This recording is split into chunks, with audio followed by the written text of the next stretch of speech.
morning, everyone. Welcome to Compassionate Ottawa's Conversation with Leaders. Je souhaite également le bienvenue à nos amis francophones. My name is Nick Busing. I'm a retired family doctor. I'm a volunteer with Compassionate Ottawa, and I sit on the board of Compassionate Ottawa. I'd like to begin with the land acknowledgement, an important moment. Compassionate Ottawa acknowledges that we are located on the unceded and unsurrendered territory of the Anishinaabe Algonquin Nation. We work here and pay our respects to Indigenous elders, past, present, and emerging. I want to spend just a moment, if I may, telling you a little bit about Compassionate Ottawa before we turn to the conversation between Louise and André. Compassionate Ottawa is a community-based organization that supports and empowers individuals, families, and their families to live well, die well, and grieve well. We want to ease the discomfort around those who are dying, those who care for them, and those who mourn their death.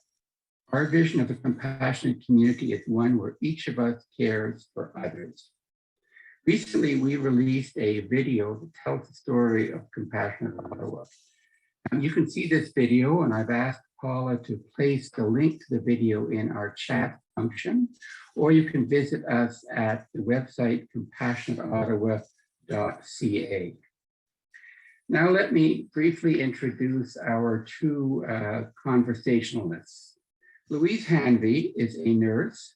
She has worked on many national palliative care initiatives. She was a project director for the Advanced Care Planning in Canada project with the Canadian Hospice Palliative Care Association. As part of her responsibilities, Louise launched the campaign, Speak Up, Start the Conversation About End-of-Life Care. As well, Louise is the board member of Compassionate Ottawa.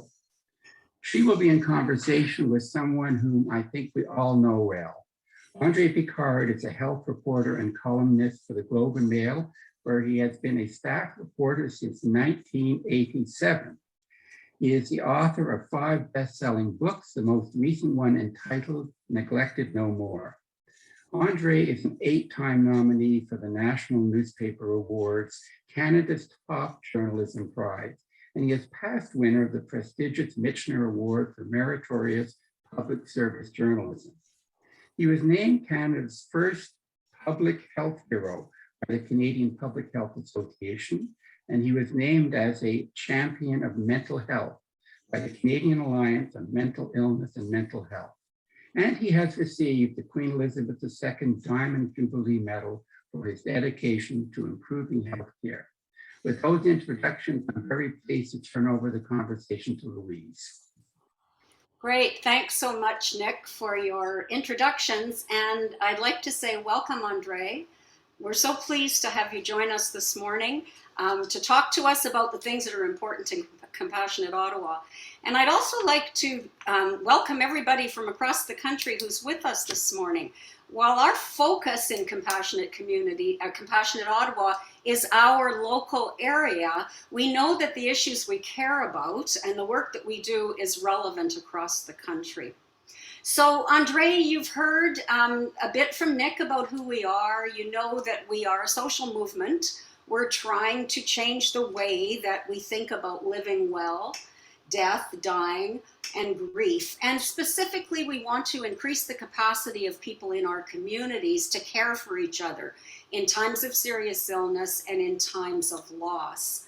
And so over the course of the next hour I'd like to explore with you some of the issues that our community is concerned about, that they raise in conversations with us. And specifically, I'd like to learn what you have learned about these issues, some of the solutions to the challenges that you've identified, and based on your experience, how do you see a social movement like us fitting in and engaging the community?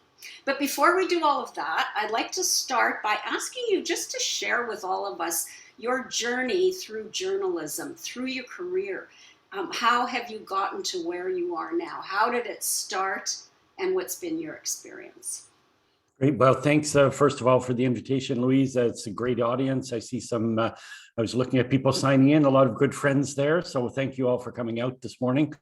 I guess I just kind of stumbled into journalism. You know, some people have a passion for something from childhood and seek it out, and others stumble into things, and I'm more of a stumbler.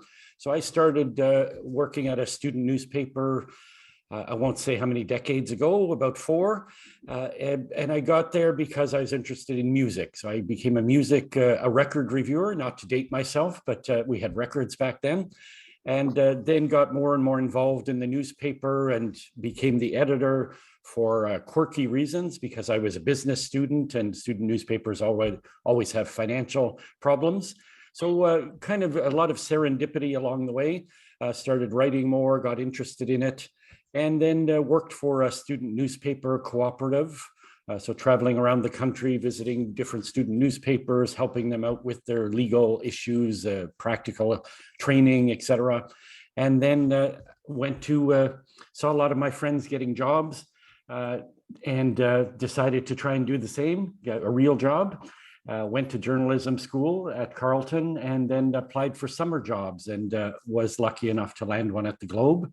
And I started there on, I finished my school on a Friday. I started on the Globe on a Monday, Easter Monday, and I'm coming up to my 35th anniversary there. So a pretty boring CV.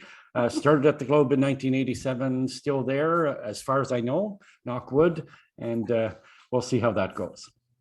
Great, thanks for that. Well, I know in some of the reading that I've done in your books and your articles that one of sort of, I think you called it the arc of your career, was the HIV and AIDS movement, and one of the things that sparked you along. And, you know, historically, the AIDS movement was very much a social movement, a community-based movement. So we're looking forward to hearing from you some of your learnings from that movement that maybe will apply to some of the work we're doing around death, dying, loss, and grief.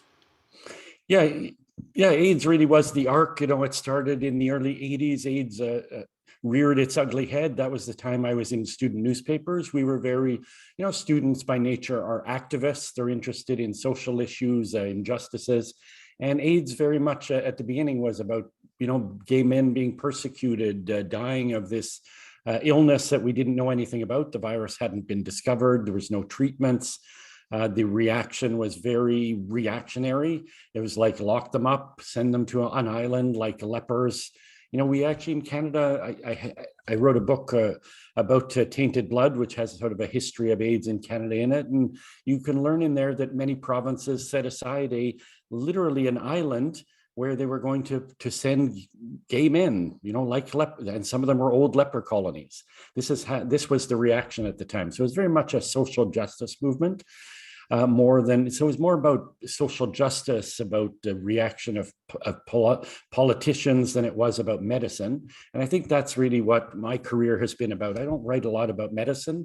I write a lot about social policy, about the politics of how we treat people, about community engagement, about the social determinants of health. So I have quite a niche there, but all of that comes out of this experience with AIDS, this early recognition that medicine is pretty far down the list of what's important to people who are sick and who are dying.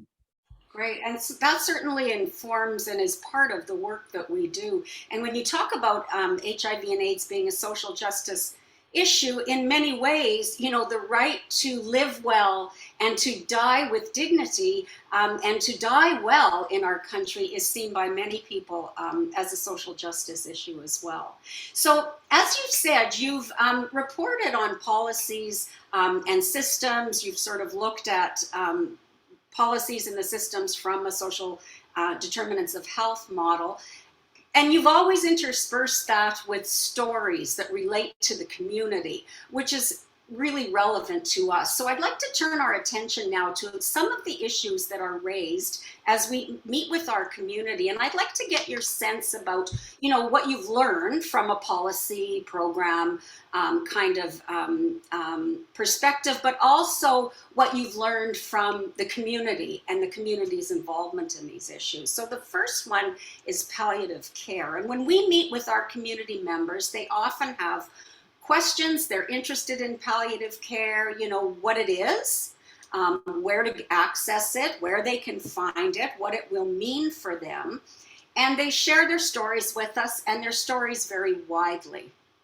Based on your research, and I've read this in a few articles that you've written about palliative care, you say that an estimated about 89% of Canadians could benefit from palliative care in their last year of life, but only 15% get it. And you have also said that at the very least, people deserve dignity in their dying days. And so I wonder what you've learned about palliative care in our communities, and what you've seen from a policy point of view and also from a community development point of view.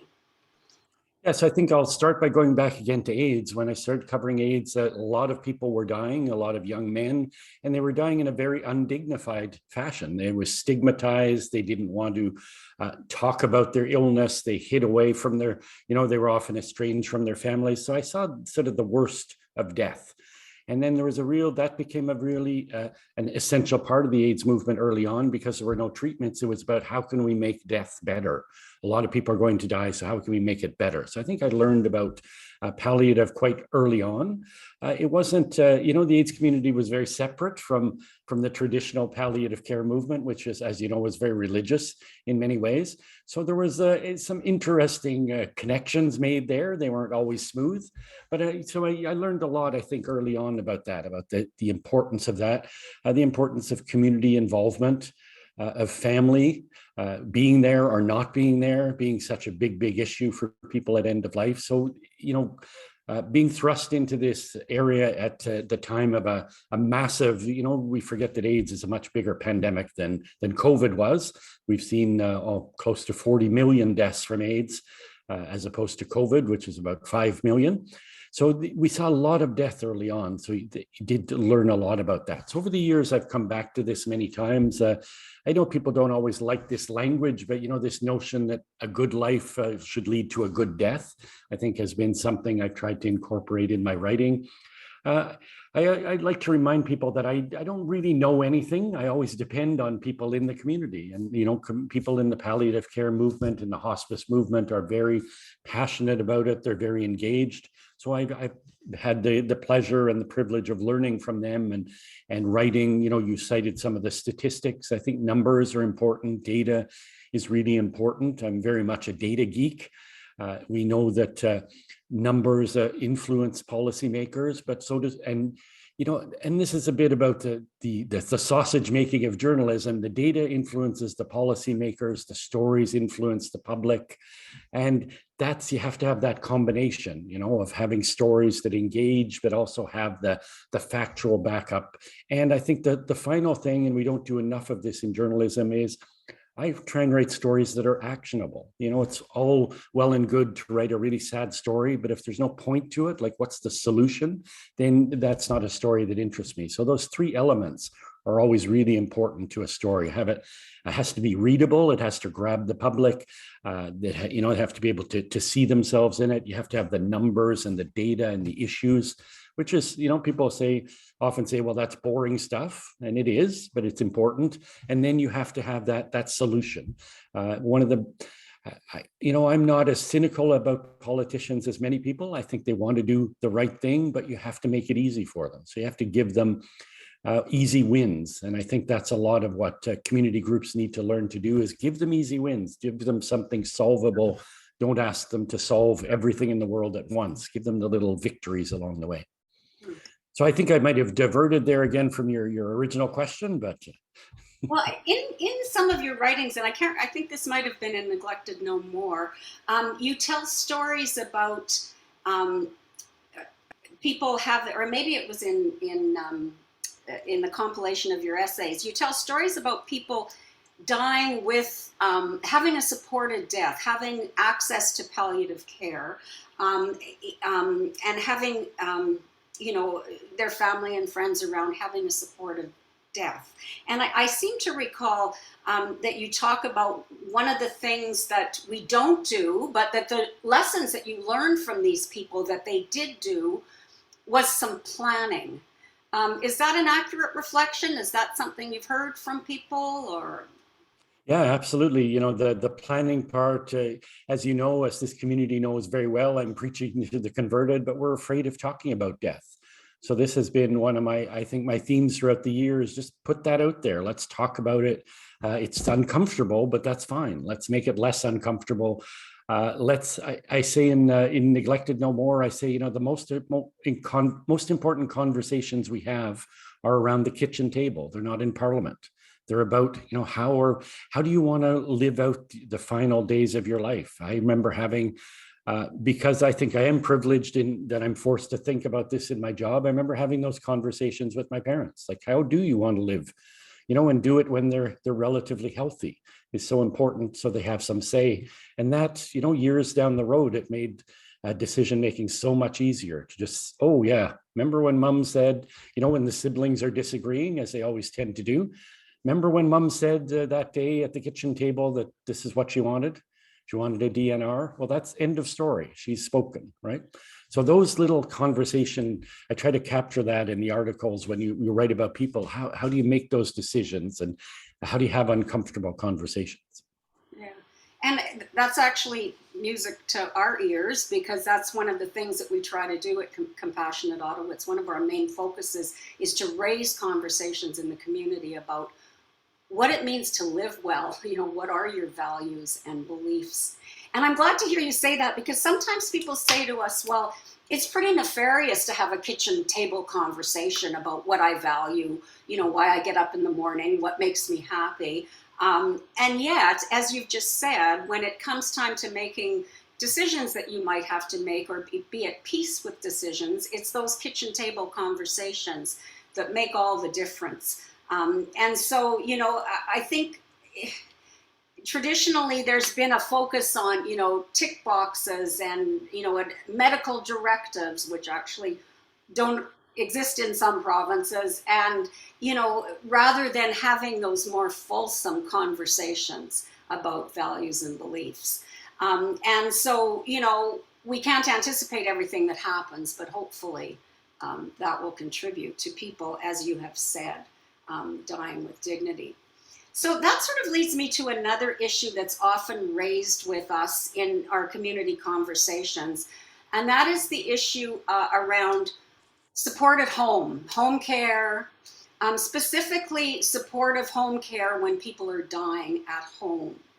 And, when I reflect on those stories that we hear, during our workshops, people share a variety of experiences with their loved ones' deaths. Some at home, very supportive, others not so much. So the experience is broad. You've told us that based on your research, 75% of Canadians want to die at home, but only about 15% do, and the majority of people die in hospital. One of your articles, you identified home care as the failure point. And I wonder if you could share more with us about what you've learned about home care. And again, if you can think about how we can influence that as a community. Yeah, I think we should remember, first of all, the way our system is structured. I write a lot about the history of Medicare, because I think it helps us understand a lot of the problems that exist today. We're very much prisoners of our history, and that, we have a system that was built in the 1950s that was designed for the demographics of the time. It was designed to treat people with acute illness. Women having babies was the baby boom. And that's the system we have today. And we have a very different world. We have a world where people are older, they have chronic illnesses. So everything has to be understood through that lens, that the system is badly structured. I think every problem we have in healthcare is a structural and administrative issues. We actually have really good medical care. It's not a problem in Canada. We have fabulous medical care, but we make it difficult to get to the care and to deliver it efficiently. So everything I write is about structure. So home care is a really a striking example of this. Home care is an afterthought. It's not integrated into the system. There's very little home care. When we take, I just wrote a book about aging, about elders. The whole system guides people towards institutional care, either a hospital or a long-term care home. The whole structure is for that, and you really have to fight to get any home care at all. And what home care has become in Canada is just a way of getting people out of hospital sooner. So it's just an extension of acute care. It's not about palliative. It's not about making people have a better life. It's about being in a hospital bed, but in your home. So home care, again, has to be rethought pretty fundamentally. On the issue of palliative care at home, it's what I've learned over the years is it's very much a postal code lottery. If you happen to be in a community with a good hospice or a good palliative care program, sometimes they're often run by hospitals. Hospitals are not all bad. But if you just happen to be in the right place, you have fabulous care. You have incredible care. Places like Windsor, for example, or Kingston have fabulous hospice and palliative care programs, Regina. But if you happen to be somewhere else, you're out of luck.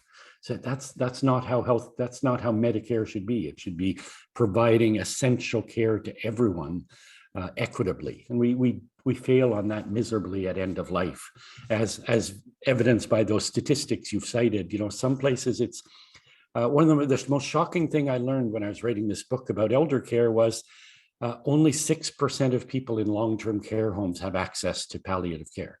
6%. This is a population that, we know the math, 100% of people are going to die. 100, usually within a year and a half. Yet there's zero effort to deliver palliative care. It makes absolutely no sense. So that's the extreme. And then the other places, some communities, 30, 40% of people have access to palliative care, and some it's zero. So we have to fix that equity issue, among other things. So I'll get back to the long-term care because I want to talk a little bit more about that. But just thinking for a minute on home care, I know what we hear in our workshops often. We hear beautiful stories. We have wonderful hospice and palliative care providers in Ottawa, and we hear wonderful stories from some people about receiving home care and support for dying at home. And of course, I'm not suggesting that everybody wants to die at home, because they don't. But then we hear other stories where people, haven't been able to access the care, haven't known about the care, and almost are afraid to ask for it. I mean, we get the sense that people, are reluctant to sort of move into the palliative home care or palliative care. And I'm talking about, real people, everyday people, not professionals at this point. They're afraid of it. Has that been we encourage people to raise issues of palliative care with their healthcare providers and if they have a serious illness and with their family. Has that been your experience with the families that you've talked to, that there's a reluctance to raise it? Yeah, I think that exists on two levels. One, in Canada, we have this notion that, Medicare is free, therefore we shouldn't ask too much. We should be thankful for what we get. We have this very self-deprecating attitude about our system, and we should be much more demanding of it every day. We pay a lot of money in our taxes. It should be equitable, so we should demand more overall. And then when it comes to palliative, there's a whole other extra level is in people's minds, and I think the media unfortunately has a lot to do with this. In people's minds, palliative means you're going to be dead soon, right? It has a bad reputation. And we have to get across this notion it's about pain relief. It's not about death, it's about pain relief. Many people should be in and out of palliative. We should offer palliative care to cancer patients, most of whom get better, and then they should back to their lives and then maybe need it again at end of life. So I think we have to make those distinctions to people more clear, that it's not a bad thing. It's a treatment like any other, and that you deserve to have treatment. Even if you are dying, you should have the best treatment possible. Pain relief, you don't have to have a miserable death. And I think, we don't understand death. The only place we see it is on TV. It's often portrayed in a very unrealistic fashion. People lying in their hospital bed on some medical drama, and they're talking wonderfully, eloquently, and then they close their eyes and drift off angelically. And, people in this community, again, that's not always like that. Sometimes it's really awful. Sometimes it is quite beautiful, but we can make a difference. And we have to get that message across that we do have an ability to do that. Not 100% of the time, but a lot of the time we can make death much better. And we can make living much better with palliative care. Yeah, absolutely. And you've raised so many points, particularly about people being afraid of it. I think that's been our experience. In fact, when the literature tells us that people who get palliative care early, have a better quality of life right to the end of life, and they actually live longer in, one of the trials that was done. And so you're right, people don't talk about it, they don't have experience with it, they have artificial experience like what they see on television, and so they steer away from it. And they maybe don't ask for it like they would ask for other things. They also don't recognize sort of the holistic aspects of palliative care and the kind of spiritual, psychological, emotional support they'll receive when they get good quality palliative care. So you raised the issue about long-term care, and I want to go back to that because you were, really very forcefully blunt in Neglected No More about what some of the issues are surrounding, long-term care, caring for elders, period. But obviously, we're particularly concerned about people living well to the end of their life in long-term care. And there was one sentence in that book that really sort of summed it up for me. And you said that the problem we have in Canada is not an aging society, which is actually a triumph of medicine and social policy. The problem is we've done so little to prepare. And you go on to say that you talk about the problems around palliative care, that you've just identified only 6% overall receive it. In fact, you say that people are suffering unduly in long-term care. And so I wonder if you can just, again, give us sort of more of your insights that you learned through the research, because you talked to a lot of families about their real experiences. Yeah, how many hours do we have? I'll try and give you a brief one. So I think the book I wrote is not about COVID. It's about elder care more broadly, but COVID was the launching point. So I think we have to get the context up front, which is that COVID really shone a spotlight on the failings of how we treat older people. We know that most people who died of COVID were older.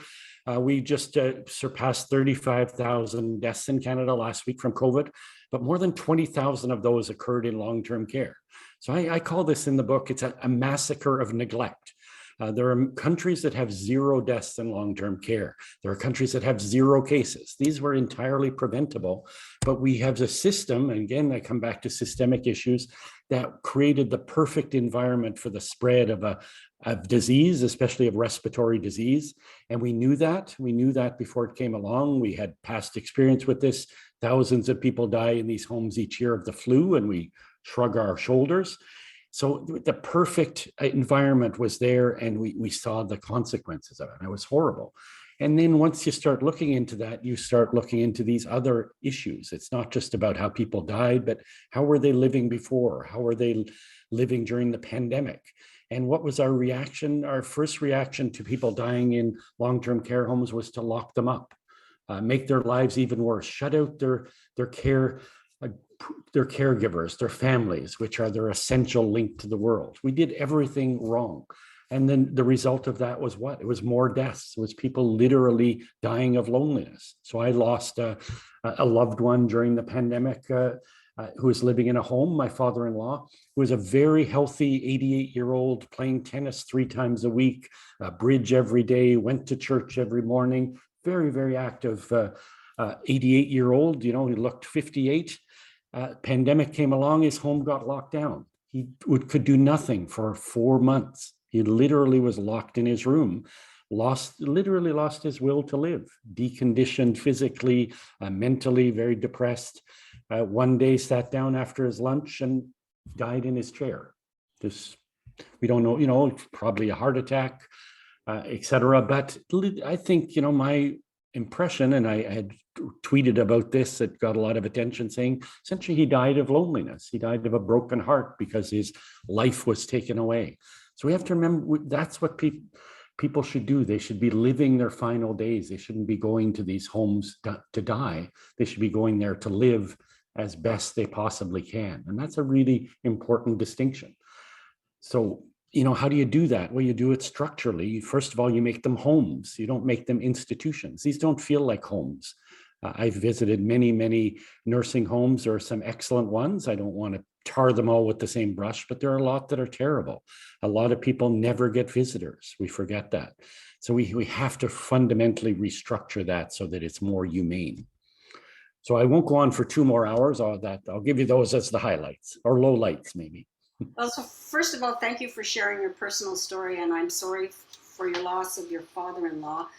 And it's very poignant, but also very telling to us. I think what we hear in a lot of our workshops is just what you've described, the concept of loneliness and being alone, and having people feeling that they have no one or access to no one that they can turn to talk about their values, to talk about what they hope for, and particularly if they're facing a serious illness, to talk about how that will be managed. I wonder, I don't know if you have any thoughts. I mean, we're working hard in Compassionate Ottawa to reach out to communities that are vulnerable, for example, people living in long-term care, but other people in our communities that are marginalized because of many social determinants that have put them in that situation, and how we engage people and how people can be engaged in having these conversations.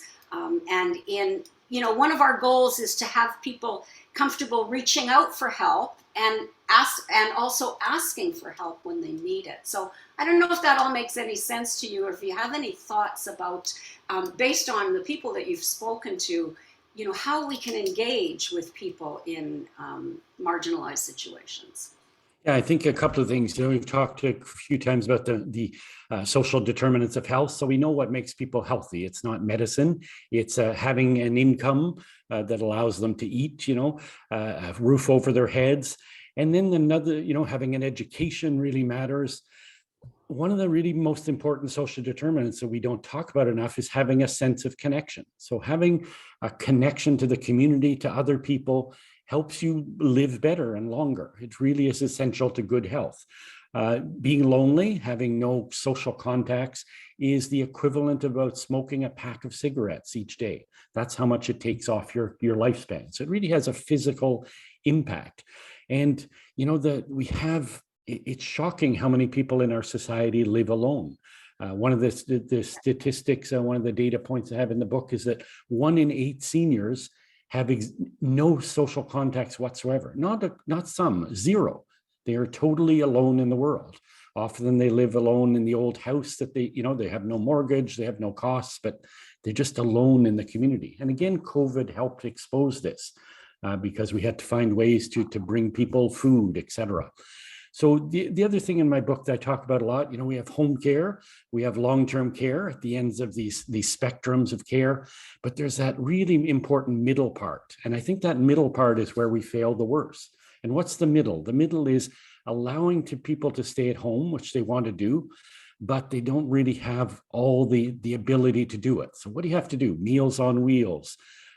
Social engagement, if they can't get to activities, bring activities to them. There's some really innovative stuff during COVID where one group in Toronto drove a bus around. People used to have a knitting club. They couldn't get together, so they drove around and they went and visited each of the knitters individually to make sure they had their yarn, just to talk to them. When my kids were young, we used to volunteer at a Meals on Wheels in Montreal called Centropole Roulant. So essentially the same as Meals on Wheels. It was mostly bringing food to older people who were isolated. Many of them didn't need the food, but they needed the contact. So my kids would go and they'd deliver a meal, and it wasn't drop it off and run. It was go in there and sit for half an hour and hear a story, tell them what's going on. Have you been out? Can I go to the grocery store? Do you want me to accompany you now? We can go now to the grocery store. So it's all about the food is the excuse for social connection. And that's the social connection is actually more nourishing than the food. And we don't have enough of those messages and enough of those groups in society. And that one, I've always been a huge fan of that group because it's very young people who've recognized this, And to me, that's what has given me the most hope in writing this book about how horrible our elder care system is how young people have become really interested in this, who they've said, you know what, I don't want my parents and grandparents to live like that, and I'm going to do something about it. So that's one of the things that gives me the most hope, is younger people are really interested in this, and they're very activist in this area, especially with those community type programs. So the final thing I'll say in this is that big middle part where we can do so much more to make people's lives better in the community. There's so many little things that matter. Why do people end up in homes? Sometimes for really stupid reasons, like they can't shovel their walk. So why don't we have a lot of volunteers who would be happily do that if we could connect them. Why do they not go out? Because they know that the light to cross the street is 20 seconds and they know they need 40. So why aren't we changing the lights? Why aren't we adapting society to people who live in it? And these are really simple measures, but they have to be done really at a grassroots level and have to be done thoughtfully. But they make a huge difference in people's lives. That middle ground really resonates with me, because I think that's where we at Compassionate Ottawa, see ourselves fitting in and influencing and helping and learning. The other thing that's encouraging in what you just said is young people. I loved your example of your kids going with you to Meals on Wheels. We're really wanting to engage young people in our movement, because, sometimes a lot of the interest on end of life, on quality of life towards the end of life, comes from older people because they're facing it head on. But in fact, as you've demonstrated, that it's young people that can influence change and be supportive, and also help their elders and their families as they move towards the end of life. So so that speaks volumes to us. And so I'd like to, that sort of segues nicely into one of the other things that we're often asked, we often talk about in our conversations, and that is the whole concept about caregiving. And I know that in Neglected No More, you cited some stats that almost every Canadian will become a caregiver at some point in their lives, and that 1 in 4 over 15 provide care to a family member or a friend with a health condition or a disability or aging related problems. And that's about 7.8 million people. And you go on to talk about sort of the economic contribution really that's making. And the other thing that you talk about, and certainly is something that we know and focus on, is that improvement of elder care does not rely on providers, but it relies on the relationships with caregivers and other people. So there's sort of a 95% rule where we know that, particularly when people have serious illness or they're at the end of their life, 95% of their care is provided by non-professional people, their family and friends. Only 5% is provided by, the healthcare professionals that take care of them. And so caregiving is an immense issue and an immense support. The flip side of that, of course, is that caregiving is very difficult work for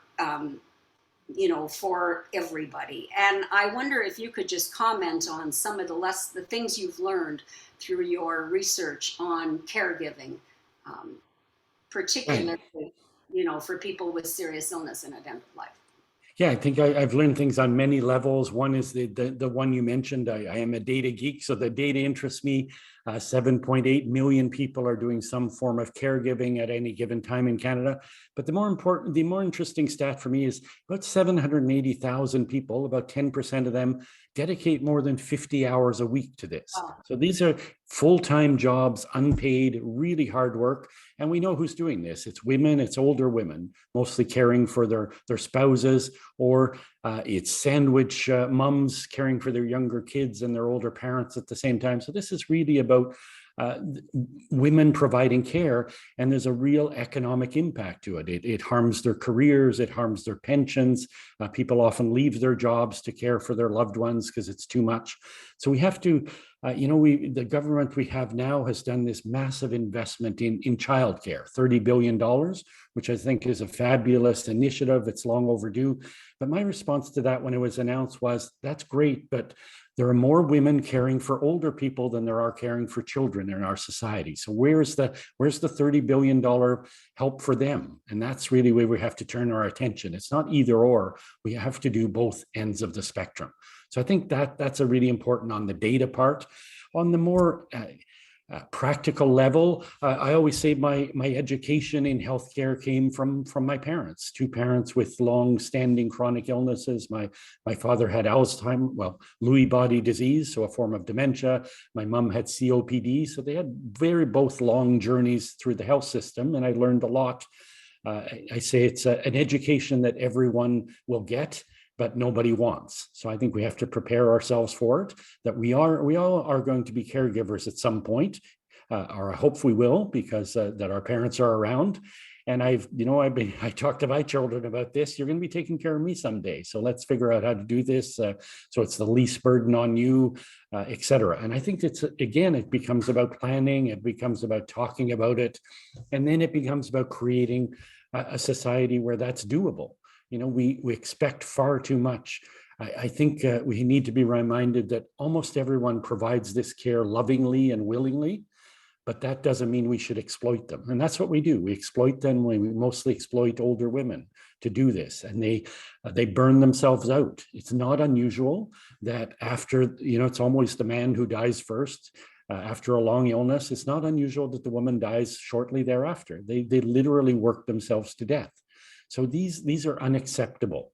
And what we can do is not make everything professional. It's not about professional care providers doing everything. Nobody wants that. We can't afford that. But it's about giving people respite. It's about giving them help. One of the things I've become most interested in, again, because of the book, was training. These are hard things. Anyone who's bathed an older person with dementia knows that there's very few jobs that are harder in society. I have great respect for personal support workers, but I also know that we should be trained to do this. I remember when my kids were born, I went to, prenatal classes. I learned all kinds of stuff, how to diaper, how to feed, et cetera. What do you do if they're crying? We should be doing that for our seniors too. We should, at my age, well, probably younger than me, I should be going to courses on how do I put a continence pad on my elderly father? How do I bathe him? How do I know when I have to call an ambulance and when I don't? How do trackers work on an ankle bracelet? Are they ethical? These are courses we should be taking. This should be part of our daily lives, just the way the prenatal classes are. And again, it's about adapting to living in an aging society and adapting to realities. What happens instead is we just get thrust into it, and it's totally overwhelming. I can't tell you how many letters and emails I get from people who are just tell their stories. I was just totally overwhelmed.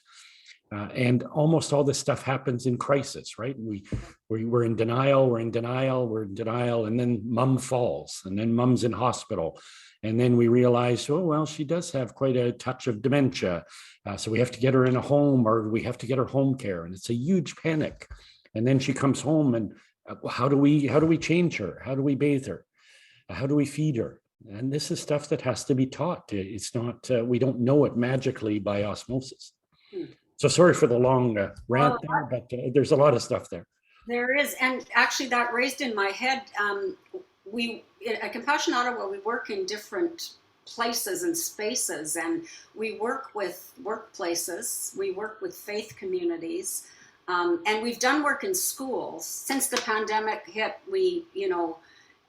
that hasn't happened, but we raise issues, we raise conversations about living well, about death and dying and living well, but you raise issues, about caregiving and even the understanding. I think, as you said, many people have no concept of what it means, and the complexity and the scope of what it means. So, it's good. It's a good opportunity for us, I think, to raise some of these issues with all those different audiences that we work with. So we're getting close to the end of our conversation. We're not there yet, but I wanted to.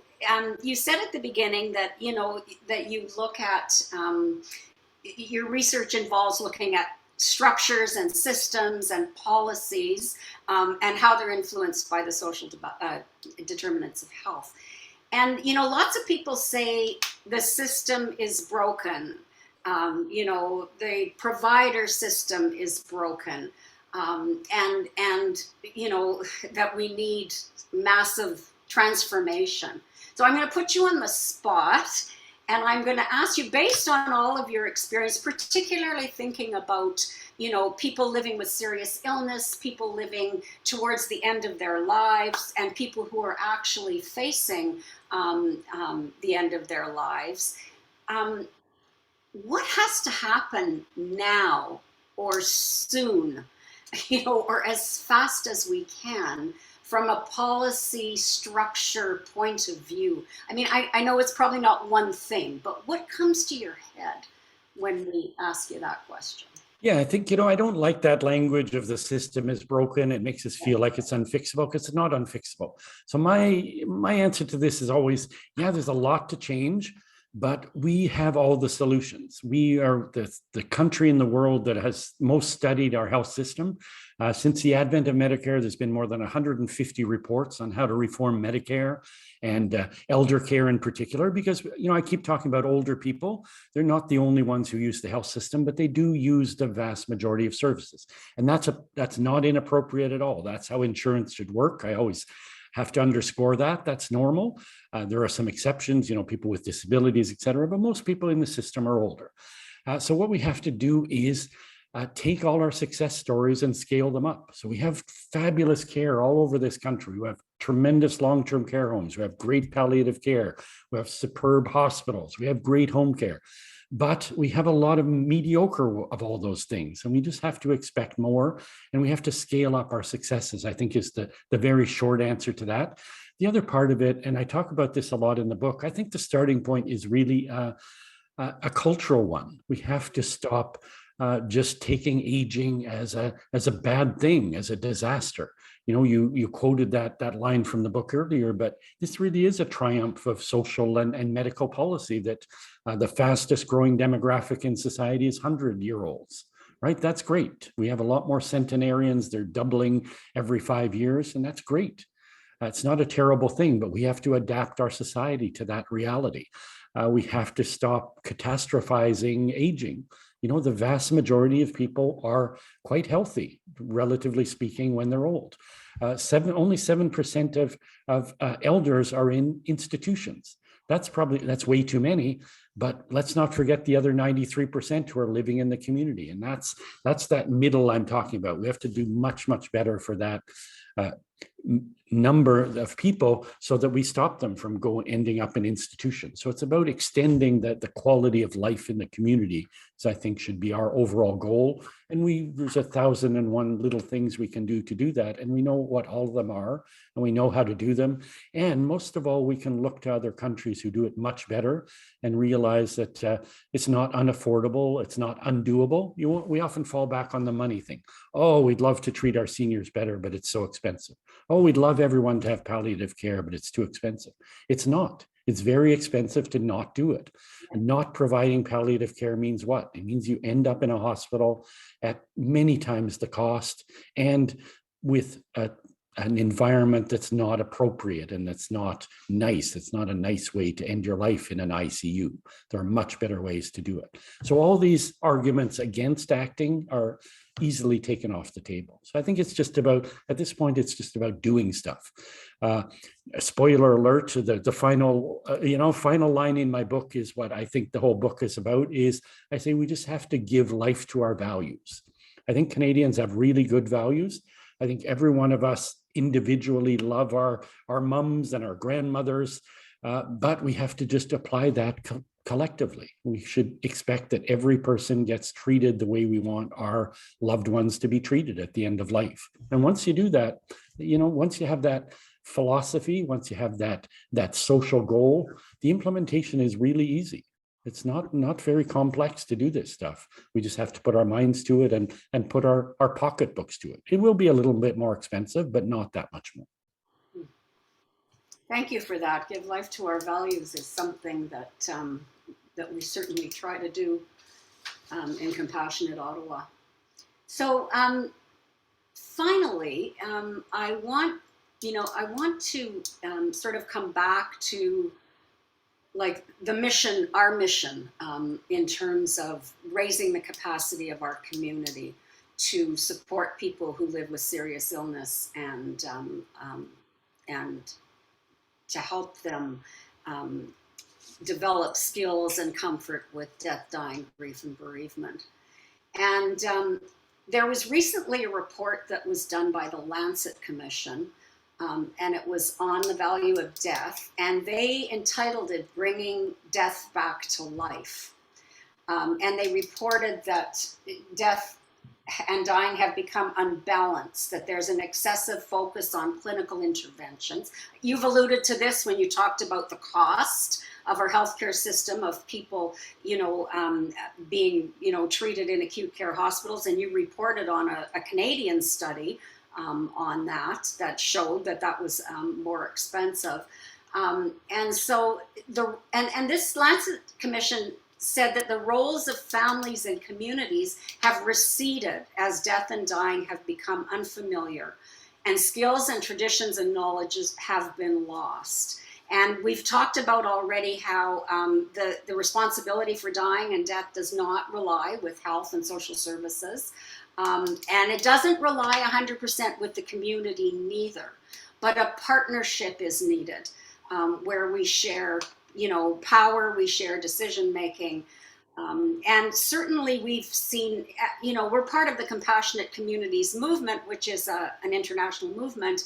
And as the evidence is rolling out, it shows that, in communities where there is this partnership between the community and the formal system, people have much better quality of living and dying. And so I wonder if finally you could again reflect, and I hope I'm not putting you on the spot, but how we can move forward in terms of both empowering our community, increasing their capacity, but also forming partnerships and with the formal system so that we can move forward together. I wonder if you have any thoughts on that. Yeah, I think there's, again, many little things that can be done. I tell people when they're advocating, the important thing is to speak the language of the person you want to convince, right? So I think a lot of this is political. So I think the language of politics is money. So I think from the palliative care, the community care aspect, you have to convince politicians that this will save money. And I think there's a lot of good evidence about that. It seems a bit crass to say, it's be cheaper to die here, but you have to make those economic arguments are really important. So I think those have to be the launching point. Then the second aspect is I think you have to tell stories. Stories really influence the public. It'll change their minds. People, as we mentioned really at the outset, people have negative views of palliative care, of community care. They think it's second rate because it's not the hospital. So you have to change that mindset. And I think a lot of hospitals have changed a lot in recent years, and they're much more supportive of community programs now, often by necessity, because our hospitals are always full, especially during the pandemic. But I think this is too as an opportunity. So I think there's a lot of opportunity there for change. Again, COVID has shone the spotlight on many of these failings, and I do think politicians and policymakers want to do the right thing, but you have to be there to push them. And as I said before, you have to give them some wins. So give them some easy things they can do. And I think they'll be all over this.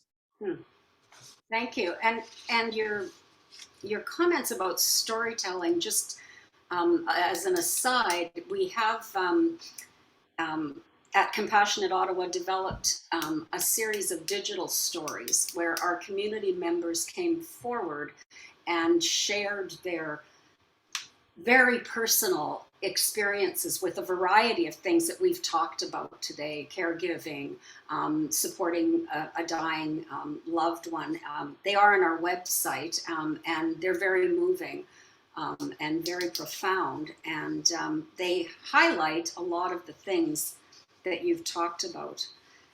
So before we open up for people to ask questions, I'd just like to sort of, I won't summarize because it's impossible we've had such a rich conversation, but just to say a few of the things that really a few of the things in my head that resonated with me.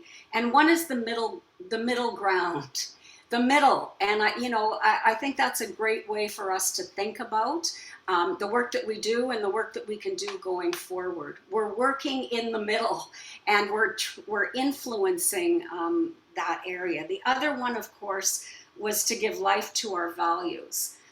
That's probably, inherent in our mission statement, to give life to our values, because as you said, the people that we meet every day in our community tell us, their values are placed where they want to do the right thing, and they want to care well for their loved ones. So thank you so much for this.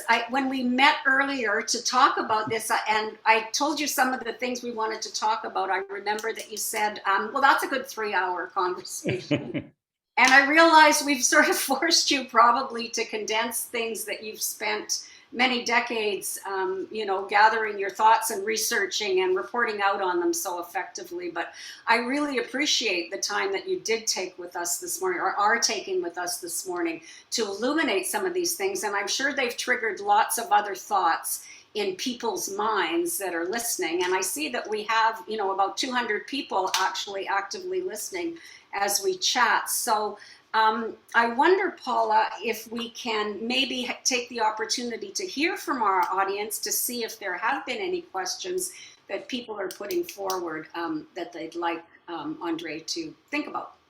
Yes, absolutely. But before we get into those, I just want to say thank you both for this conversation that we've all been privileged to listen to. It's really been fascinating and very informative. So thank you so much from the Compassionate Ottawa side before we get into it. And thank you to our audience members that have submitted questions so far. Before I start reading them out, I would like to say to those that have questions but haven't submitted yet, you can do that in the Q&A box, which is where we will be curating the questions from. So the first question that we have is asking for your advice on things that healthy seniors should do to prepare themselves for their future care needs. Yeah, so I think practical paperwork stuff like advanced care directives, medical directives, DNRs, et cetera, like have your paperwork ready. I think, but I think more important is just having the talks with the family. Whoever is going to be your principal caregiver or caregivers, make sure they know what you think, what your views are on, being plugged in or not. Do you want to be, what kind of home do you want to be in? Make sure you have your finances in order. I don't think we talk enough about this. Our elder care system is sort of removed from Medicare. It's very, very costly. I saw a question about that. A long-term care home can cost anywhere from $2,000 to $15,000 a month in Canada. There are subsidies available in governments, but there are far much more demand than there is money for the subsidies. So if you essentially have to be destitute to end up in a home. And unfortunately, I think we saw this during COVID, is if you are destitute, if you're on a government program, you do get second-rate care. You get put in a ward room with 4 people instead of a private room. That's where all the deaths occurred, were in these ward rooms, because they allow the spread of illness, et cetera. So there's a lot of flaws in the system. But I think the preparation is about just making your views known, try and make sure you have the money, or if you don't have the money, alternatives. Talk about people about what you expect of them and what you don't expect of them.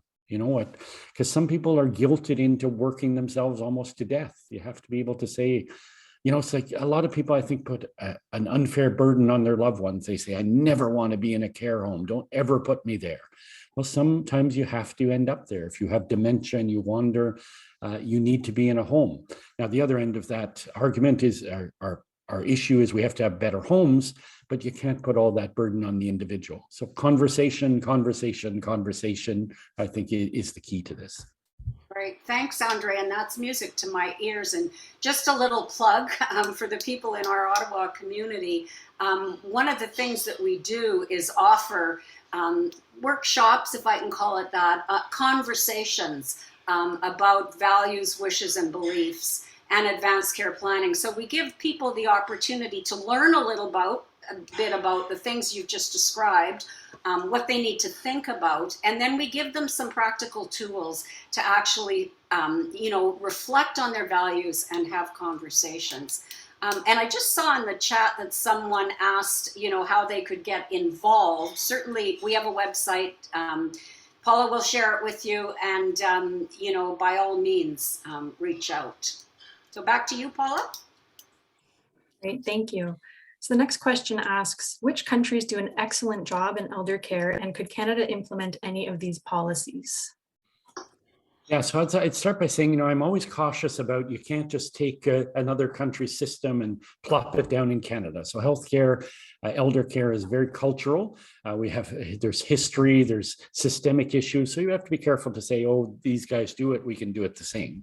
So that's just a little caution. But that being said, I think there's no question the Nordic countries do this much better. In my book, I have, at the end of my book, I look at about 24 different countries and really briefly how their elder care systems operate, better or worse in Canada. But the gold standard in the world, everyone pretty well agrees, is Denmark. So Denmark has fabulous elder care. And what do they do differently? Well, first of all, you have to remember they don't spend more money than Canada. So the economic argument goes out the window. I think what they do is they give life to their values and they plan. So those are the two magic things that they did. Back in the 80s, they saw the demographics. The baby boom is not a surprise. It happened in the 1950s. We've known for 60 years it was coming. So we don't have an excuse for inaction. But what they did in the 80s is they started planning for an aging society. And they made a decision. They said, our priority is going to be to keep our elders in the community. And only as a last resort will people go to institutional care. So that once you make that decision, they've invested really heavily in community care, in home care.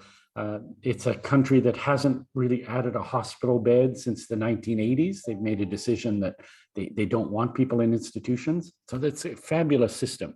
And then the other little part of the puzzle is when people are in institutions, they're not going to look like institutions. They're going to be homes.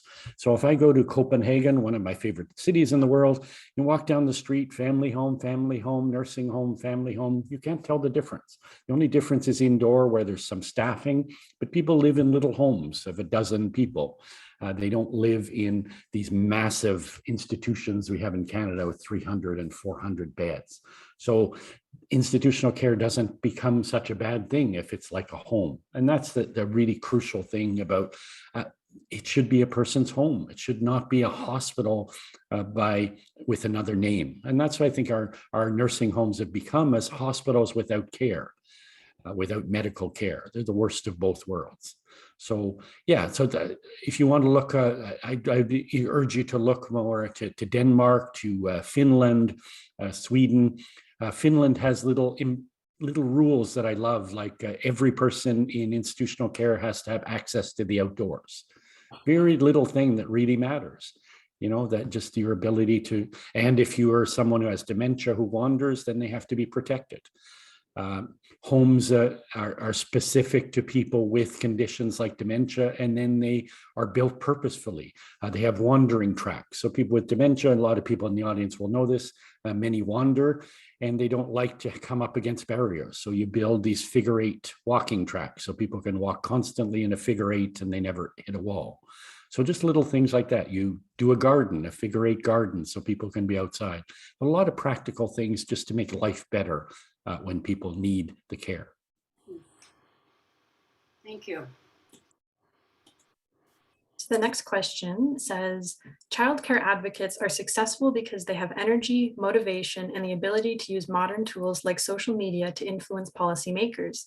How can elder care advocates make their voices heard given the limited bandwidth that politicians have? Where can we find hope for positive change? And in our political system, where are the opportunities for influence? Yeah, so I think, yeah, you can learn a lot from the childcare folks, and you pointed out some advantages they have, but they just were stubborn and didn't stop. So this they didn't get victory overnight. This took many decades, and I think that's what you have to do. You have to hammer away. The advantage of childcare advocates is they're working with children, to be honest, who have a much better PR than older people do. So I think if we change that view of the elderly or elder population, that will help. So I think you can learn a lot of lessons from them, but they do have that advantage. So just do what they do, plug away, offer practical solutions, talk about the economics, engage the people who are most affected. So why did we get a $30 billion childcare program? Because governments want the votes of urban women with children. That's the bottom line. That's the crass political reality. So that's what you have to do. They also want the votes of older people who are older, who tend to be caring for even older parents. They vote in large numbers. So use that power. All right, so the next one says, there are, for the most part, only two segments of our population we feel need to be segregated from mainstream society in institutional models of care: criminals and seniors. Why do you think that is, and how do we change the life journey for seniors? Well, I'm glad you brought that up. There's a really interesting history that the history of long-term care homes is they have nothing to do with the medical system. They actually came up through the penal system. So it's not surprising that our long-term care homes look like prisons, because that's their origin story. They were really just institutions for destitute older people who had to work for their grub. People don't realize this, but this system existed in Canada, in Ontario specifically, until the early 1960s, where people went into care homes and they had to work. They were workhouses. If you wanted to get fed, you had to do your chores, and they did outside laundry jobs and stuff like that. And people, that's in my lifetime that this existed. So history has had a powerful impact on the structure and on the philosophy of these homes. So you're right, and I think we need to make those parallels more obvious sometimes in our conversation. Why do we only lock away two groups in society? Now, that being said, I think we have to also recognize that some institutional care is essential, and we just have to make it more humane. We have to make it more home-like, and that's the solution. The solution is not to get rid of every home, is to make them better and different. So the next question asks, how do we, as advocates for our loved ones, find the language to be heard by physicians or surgeons in hospital settings who fail to treat the whole person, particularly when palliative care is timely and needed? Yeah, I think that's a hard one. I think the number one is try and keep your loved ones out of hospital in the first place. We all know the expression, give a man a hammer and everything's a nail. And that's very much the reality in hospitals. Once people are in hospitals, we want to do stuff to them, right?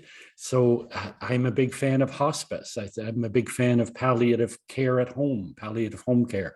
You have to get people out of that setting because they'll just do stuff to you. There's gross overtreatment at end of life. Because that's what people are trained to do. It's not the fault of the physicians.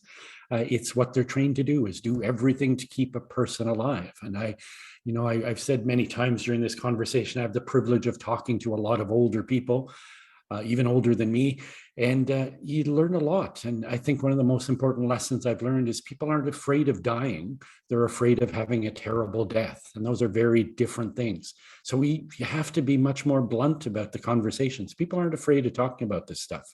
You have to give them the opportunity to do it. I think a lot of people have been asking for practical advice. I think one of the things groups can do is work much more closely with medical organizations, like Family Physicians of Canada.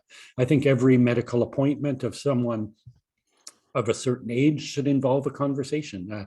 I moved cities recently. I have a new doctor, and I was really happy that one of the first questions she asked me is, do you have a will? Do you have a DNR? What have you talked to your family about your plans?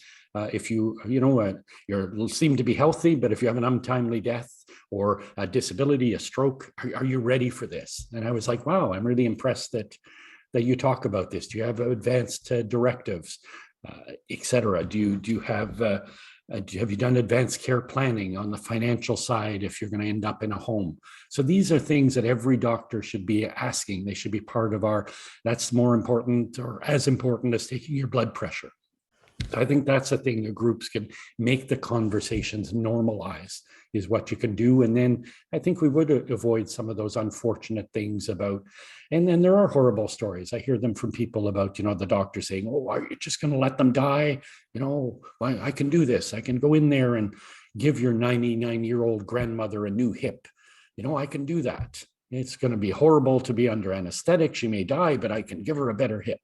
And that's not what she wants. She doesn't want a new hip. She wants another 2 weeks with the grandchildren. And we have to listen to those choices that people make really smart, rational choices at end of life. A lot of people think about it, and that's what they want. They want to spend the remaining time. They want it to be the best quality. They don't want more time necessarily. They want better time with the grandkids, etc. That's certainly been our experience too, Andre, when we meet people in the community, and we have conversations about advanced care planning, we have conversations about grief and bereavement, and many times it's the first place they've been given the opportunity to have that conversation. And some people say to us, this is the first time I've said this out loud. This is the first time I've talked about this. One of our goals that they'll take what they hear and learn and be more comfortable with it, to take it back to their family, to take it back to their substitute decision maker, to take it back to their family doctor or other professional caregivers, to continue that conversation so that they do get, that their wishes are known and hopefully followed. So thank you for that. Paula. The next question asks, Andre, what are your views on MAID, medical assistance in dying? Should it be part when requested of palliative care?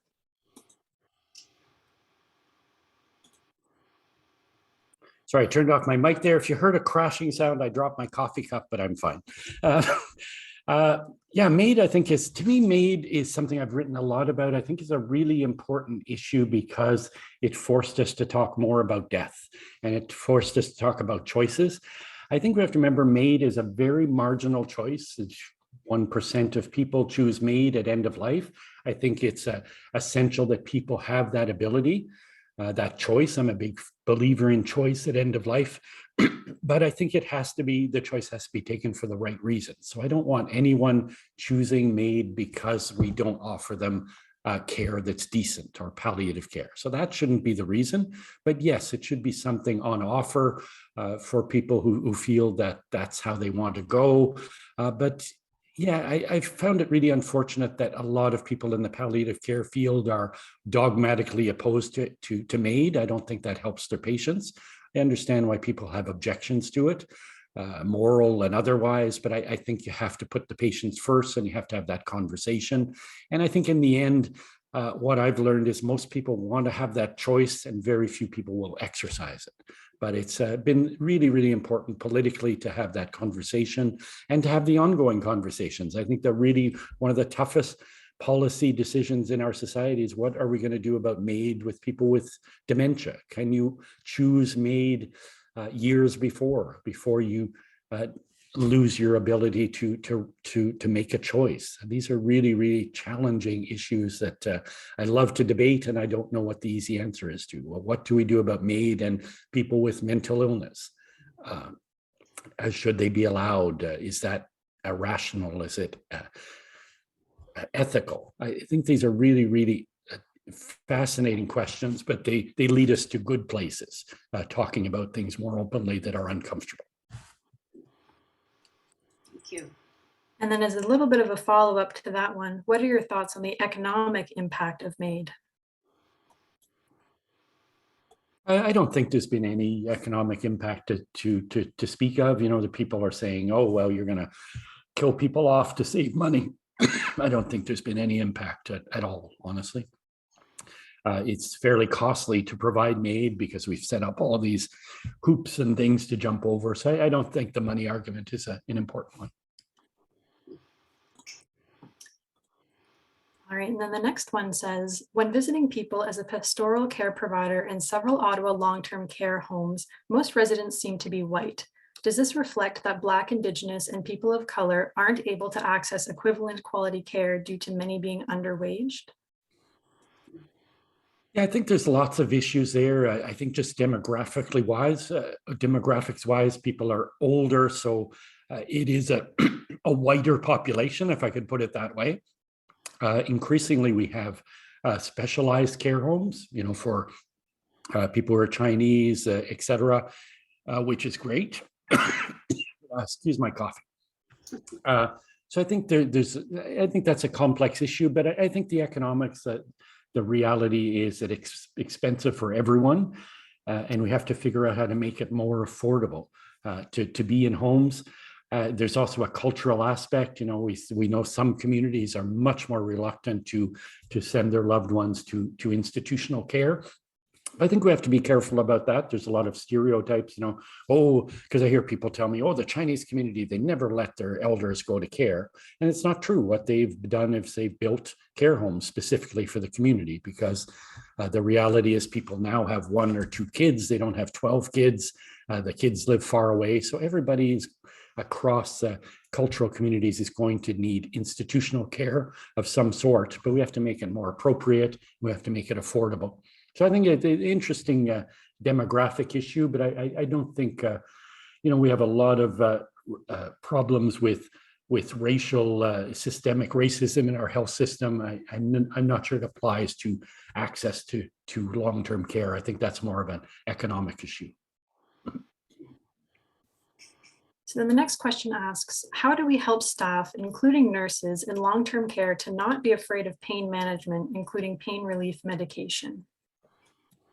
Yeah, that's a good one. I think it starts with a larger question: is how do we ensure that we have the proper staffing in these institutions?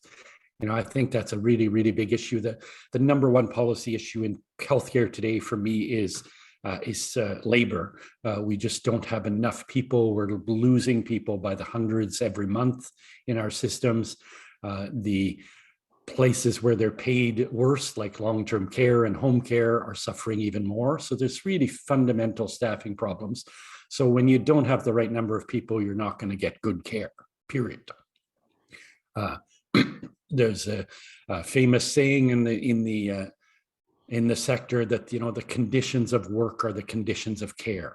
So when we are not taking good care of our workers, we don't have good care, and we take terrible care of home care workers, especially, and those in long-term care homes. So we have to fix that fundamental aspect. And once you have the right people in the right place, then they can do things like pain management, et cetera. But, I mentioned before, palliative just seems to be an afterthought especially in the long-term care sector. We don't, when 6% of people get palliative care, it just makes no sense to me. What we do instead is at the least little problem, people just get shipped off to the hospital. There's kind of a rotating door in and out of long-term care homes to the emergency room.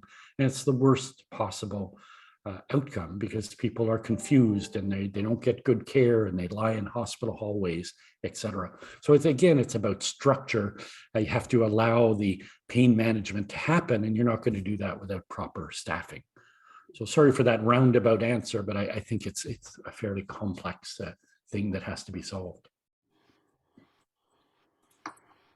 Then our next question asks, how to help a family caregiver avoid PTSD due to assisting full-time at home during the dying process, particularly when the patient refuses any pain control medications? Yeah, I think that's a really, really big issue that one I'm hoping to write about in the near future is this medical PTSD. People suffer a lot of trauma from what they experience in the medical system, both as a patient and often as a caregiver, and the caregivers are particularly neglected. So how do you avoid it? I think it's fairly complex. Different people suffer trauma in unpredictable ways. You know, some people can see the most horrific things and not be affected, and some can have fairly minor issues and be traumatized. So some of it has to do with personal. I think to oversimplify a lot of the research on trauma, I think the answer is that people who suffer the most feel they have a loss of control. So we have to give people control. They have to have a sense that they have an out. That's why I'm a big promoter of respite care. I think respite is really important to give people a break to breathe, to get a mental break. That's really essential. They have to feel they're not alone. A lot of people are doing care. They feel they can't reach out for help. They're very isolated and they suffer a lot. Those are the people who suffer the most from the mental health issues. So again, I think it's about talking. It's about, that should be part of the conversation. Again, I was talking about this with my doctor. When an older person comes in, she said, are you caring? She always asks them, are you caring for someone at home? How are you caring for yourself? I have a chapter in the book with someone who was caring for her husband for 11 years at home. And finally, the doctor said to her, like, you have to start, you're wrecking your own health. You have to, at this point, choose yourself. You have to, it's time for your loved one to go in a home because you're killing yourself. So we have to have doctors, we have to have healthcare providers who have those frank conversations that push people to say, it's okay to take care. Self-care is really essential too. You're not doing your loved ones any favor if you're ruining your own health. Thank you for that. Someone had also shared in the chat box, reminded me that the Champlain Hospice Palliative Care Program, which is one of our significant partners in the community, does provide caregiver training programs. And I'm sure they address all of the issues here that you've raised, Andre. So I think somebody put in the chat box where you can access that information. Thank you. So we are getting close to the end of our Q&A designated period. I think we have time for just about one more question. So the question that we have is, you've mentioned the issue of equitable access to care. What role do you see public health playing in supporting and or advocating for palliative care? I think we all have a role in advocating for it, that it has to be just part and parcel of the system. It shouldn't be something that's apart. You're sick, and then once you get out, that's the problem with our system. It's very acute care focused. Once you stop needing the acute care, you just kind of fall off a cliff. You go to long-term care or you go to a palliative program, and it just has to be integrated. Someone talked about in the chat about the importance of coordination. And I think that's really the key failing in our system, is it's not coordinated. I've written often over the years that all the big bad things that happen in healthcare happen in transitions. We have all these pockets of excellent care, but they're not connected. And you literally fall off cliffs in the journey. And that's not, it has to be a smoother, we have to work on the transitions. I think we have to have people who help us navigate the system. In Canada, we have great cancer programs with navigators, make sure they get to your appointments, etc. Again, I've been advocating for many years. I think we need coordinators we need navigators for elders. I know people with 5, 6 chronic conditions, that's not the least bit unusual. That's the biggest part of their life, is coordinating, making sure you get the right care at the right place at the right time. That's ultimately what healthcare should be about, and we do that part really badly. Well, thank you so much once again, Andre and Louise, and to all of our attendees for your wonderful questions. There are unfortunately some that we don't have the time to get to today, but once again, thank you so much for your participation and engagement. At this time, I would like to invite Nick Busing to come right back up on the screen. There he is, to give us some closing remarks. Thank you, Paula. Louise and Andre, that was an exceptionally thoughtful, wide-ranging conversation. Louise, I really appreciated the thoughtfulness that went into your questions, and I really appreciated how you framed very well some of the issues which Compassion Ottawa tries to address. And Andre, what can I say? I can say I think we're all appreciative that you stumbled into journalism at the onset. There are so many themes that I would pick up on, but I have to at the time, but I will mention two that really struck me. I think one of them, the thread throughout a lot of your conversations, was the importance of conversations. The importance of conversations at any stage, about any issue, at the kitchen table, in the long-term care home, wherever you may be. Conversations are critical. And I think Compassionate Ottawa really reflects that. And I link that to your comment with regard to give life to our values. You have to have the conversation about the values. You have to understand your friends, your colleagues, to give life to that. And my last comment, and this is I guess my perspective, is throughout all of your comments, I really appreciated that there was an element of optimism. I share your view that the system is broken, isn't the right perspective. We do lots of things particularly well. We have to learn from those examples in palliative care and long-term care, et cetera, et cetera. And I took from you that same kind of message, that there is, that optimism may be too strong a word, but we can work our way through this because we have examples. We have both within our country and elsewhere that we can build on. So once again, thank you so very, very much for your conversation. I'd also like to thank Paula and Jenna, who have been working behind the scenes. They both work for and with Compassionate Ottawa. Thank you very much. I'd like to thank the Zapier Wealth Management of RBC Dominion Securities and other donors for supporting this Conversations with Leaders. And you can also support us if you choose by visiting our website where you can donate. And finally, I'd like to say, please look forward for our next webinar, which will be coming to you in the spring. And stay well and stay warm. And thank you very much. Thank you. Thank you so much, Andre. Thanks.